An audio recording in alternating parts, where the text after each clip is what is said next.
Early in the summer of 1850, I and my surviving companions left the wilds and forests of Central America for home.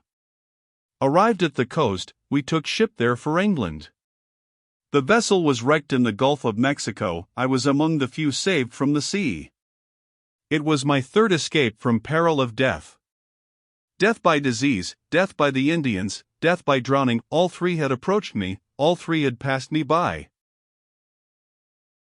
The survivors of the wreck were rescued by an American vessel bound for Liverpool. The ship reached her port on the 13th day of October 1850. We landed late in the afternoon, and I arrived in London the same night. These pages are not the record of my wanderings and my dangers away from home. The motives which led me from my country and my friends to a new world of adventure and peril are known. From that self-imposed exile I came back, as I had hoped, prayed, believed I should come back, a changed man. In the waters of a new life I had tempered my nature afresh. In the stern school of extremity and danger my will had learnt to be strong, my heart to be resolute, my mind to rely on itself. I had gone out to fly from my own future. I came back to face it, as a man should. To face it with that inevitable suppression of myself which I knew it would demand from me. I had parted with the worst bitterness of the past, but not with my heart's remembrance of the sorrow and the tenderness of that memorable time. I had not ceased to feel the one irreparable disappointment of my life, I had only learned to bear it. Laura Fairley was in all my thoughts when the ship bore me away, and I looked my last at England. Laura Fairley was in all my thoughts when the ship brought me back, and the morning light showed the friendly shore in view. My pen traces the old letters as my heart goes back to the old love. I write of her as Laura Fairley still. It is hard to think of her, it is hard to speak of her, by her husband's name. There are no more words of explanation to add on my appearance for the second time in these pages. This narrative, if I have the strength and the courage to write it, may now go on. My first anxieties and first hopes when the morning came centered in my mother and my sister. I felt the necessity of preparing them for the joy and surprise of my return, after an absence during which it had been impossible for them to receive any tidings of me for months past. Early in the morning I sent a letter to the Hampstead cottage, and followed it myself in an hour's time. When the first meeting was over, when our quiet and composure of other days began gradually to return to us, I saw something in my mother's face which told me that a secret oppression lay heavy on her heart. There was more than love, there was sorrow in the anxious eyes that looked on me so tenderly, there was pity in the kind hand that slowly and fondly strengthened its hold on mine. We had no concealments from each other. She knew how the hope of my life had been wrecked, she knew why I had left her. It was on my lips to ask as composedly as I could if any letter had come for me from Miss Holcombe, if there was any news of her sister that I might hear. But when I looked in my mother's face I lost courage to put the question even in that guarded form. I could only say, doubtingly and restrainedly, "You have something to tell me." My sister, who had been sitting opposite to us, rose suddenly without a word of explanation, rose and left the room. My mother moved closer to me on the sofa and put her arms round my neck. Those fond arms trembled, the tears flowed fast over the faithful loving face. "Walter," she whispered, "my own darling. My heart is heavy for you. Oh, my son! My son! Try to remember that I am still left." My head sank on her bosom. She had said all in saying those words. It was the morning of the third day since my return, the morning of the 16th of October. I had remained with them at the cottage. I had tried hard not to embitter the happiness of my return to them as it was embittered to me. I had done all man could to rise after the shock, and accept my life resignedly, to let my great sorrow come in tenderness to my heart, and not in despair. It was useless and hopeless. No tears soothed my aching eyes, no relief came to me from my sister's sympathy or my mother's love. On that third morning I opened my heart to them. At last the words passed my lips which I had longed to speak on the day when my mother told me of her death. "Let me go away alone for a little while," I said. "I shall bear it better when I have looked once more at the place where I first saw her, when I have knelt and prayed by the grave where they have laid her to rest." I departed on my journey to the grave of Laura Fairley. It was a quiet autumn afternoon when I stopped at the solitary station, and set forth alone on foot by the well-remembered road. The waning sun was shining faintly through thin white clouds, the air was warm and still, the peacefulness of the lonely country was overshadowed and saddened by the influence of the falling year.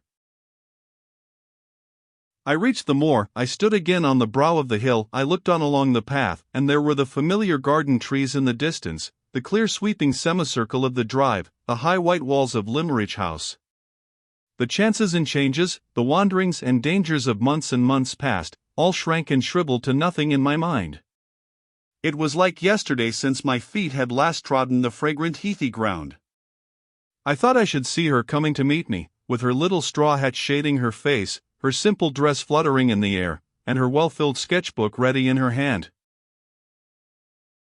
O death, thou hast thy sting. O grave, thou hast thy victory. I turned aside, and there below me in the glen was the lonesome grey church, the porch where I had waited for the coming of the woman in white, the hills encircling the quiet burial ground, the brook bubbling cold over its stony bed. There was the marble cross, fair and white, at the head of the tomb that now rose over mother and daughter alike. I approached the grave. I crossed once more the low stone stile, and bared my head as I touched the sacred ground. Sacred to gentleness and goodness, sacred to reverence and grief. I stopped before the pedestal from which the cross rose. On one side of it, on the side nearest to me, the newly cut inscription met my eyes, the hard, clear, cruel black letters which told the story of her life and death. I tried to read them. I did read as far as the name. Sacred to the memory of Laura, the kind blue eyes dim with tears, the fair head drooping wearily, the innocent parting words which implored me to leave her. Oh, for a happier last memory of her than this, the memory I took away with me, the memory I bring back with me to her grave. A second time I tried to read the inscription. I saw at the end the date of her death, and above it.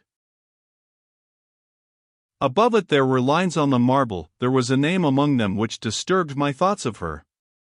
I went round to the other side of the grave, where there was nothing to read, nothing of earthly vileness to force its way between her spirit and mine. I knelt down by the tomb. I laid my head on the broad white stone, and closed my weary eyes on the earth around, on the light above. I let her come back to me. Oh, my love! My love! My heart may speak to you now. It is yesterday again since we parted yesterday, since your dear hand lay in mine yesterday, since my eyes looked their last on you. My love! My love! Time had flowed on, and silence had fallen like thick night over its course. The first sound that came after the heavenly peace rustled faintly like a passing breath of air over the grass of the burial ground. I heard it nearing me slowly, until it came changed to my ear, came like footsteps moving onward, then stopped. I looked up. The sunset was near at hand. The clouds had parted, the slanting light fell mellow over the hills. The last of the day was cold and clear and still in the quiet valley of the dead. Beyond me, in the burial ground, standing together in the cold clearness of the lower light, I saw two women. They were looking towards the tomb, looking towards me. 2.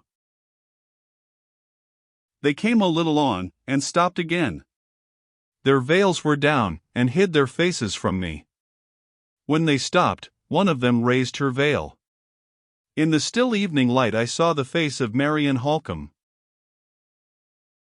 Changed as if years had passed over it. The eyes large and wild, and looking at me with a strange terror in them. the face worn and wasted piteously. Pain and fear and grief written on her as with a brand. I took one step towards her from the grave. She never moved, she never spoke. The veiled woman with her cried out faintly. I stopped. The springs of my life fell low, and the shuddering of an unutterable dread crept over me from head to foot. The woman with the veiled face moved away from her companion, and came towards me slowly. Left by herself, standing by herself, Marion Halcombe spoke.